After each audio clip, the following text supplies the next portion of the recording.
a supersonic saucer. Called the Silver Bug, it was truly revolutionary. The plans show in detail a multi-jet engine craft that boasted amazing maneuverability and speed.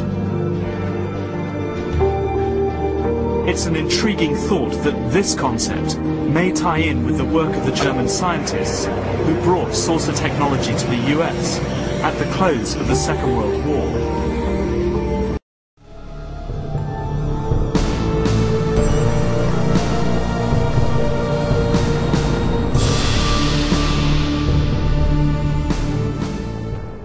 What was needed were certain cover stories. What do you do when people are spotting aircraft and then telling reporters that they've seen something very unusual flying out of an airbase in Nevada? And frankly, this was the origin of a lot of the sightings that took place in the mid-50s, 1954, 55, 56, of unidentified flying objects, the UFOs. So the CIA was involved in encouraging people to believe that, yes, they saw UFOs, and the CIA and the military tried to be very helpful to reporters to get these stories out, to divert the attention of the country, and particularly the people in this region, about what they had actually seen.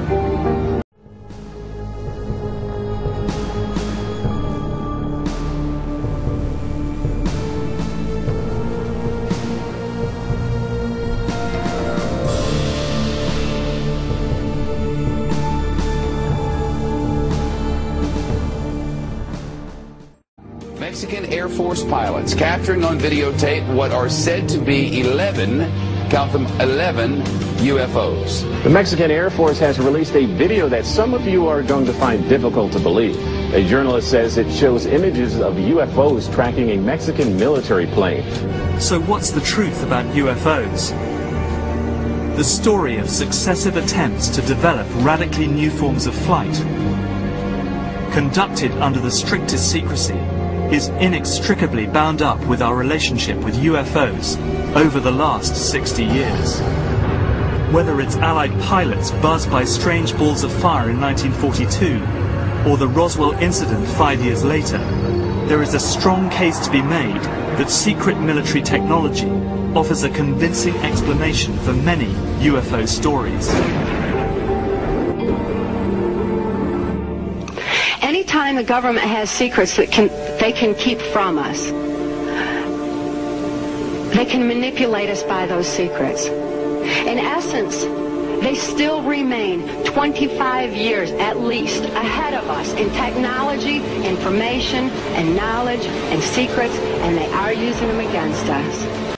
The technology as we know it, for every calendar year that goes by, every 12-month calendar year, the military technology increases about 44.5 years.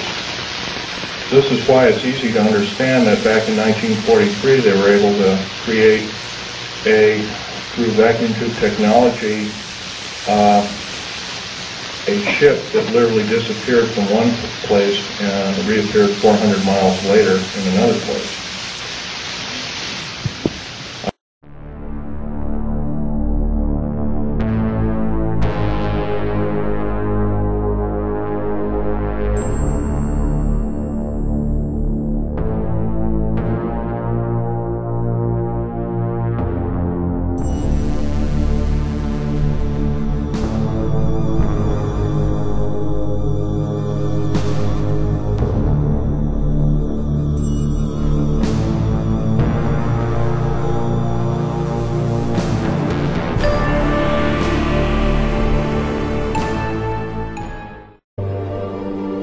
I can tell you right now that 99% of every UFO sighting that has ever taken place has actually not been an unidentified flying object, because this has always been military technologies.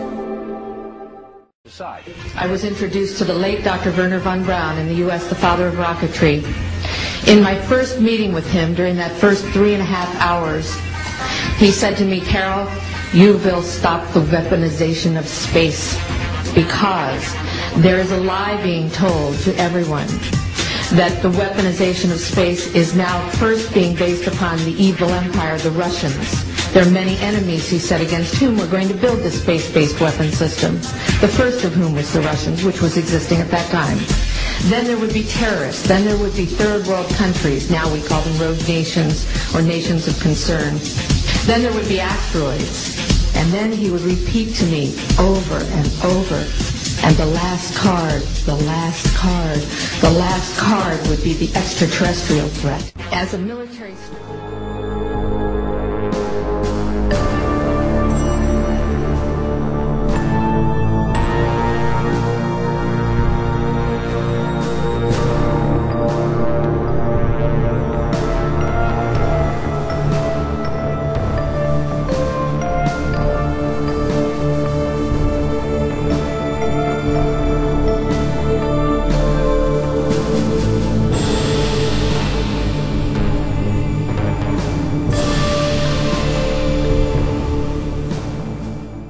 I believe we're building toward a mass, carefully manufactured fake event where ETs, who are really humans, who are really part of this secret clique, who are probably Nazis, who developed or perfected their technology from World War II, which is why you've got to get, Joseph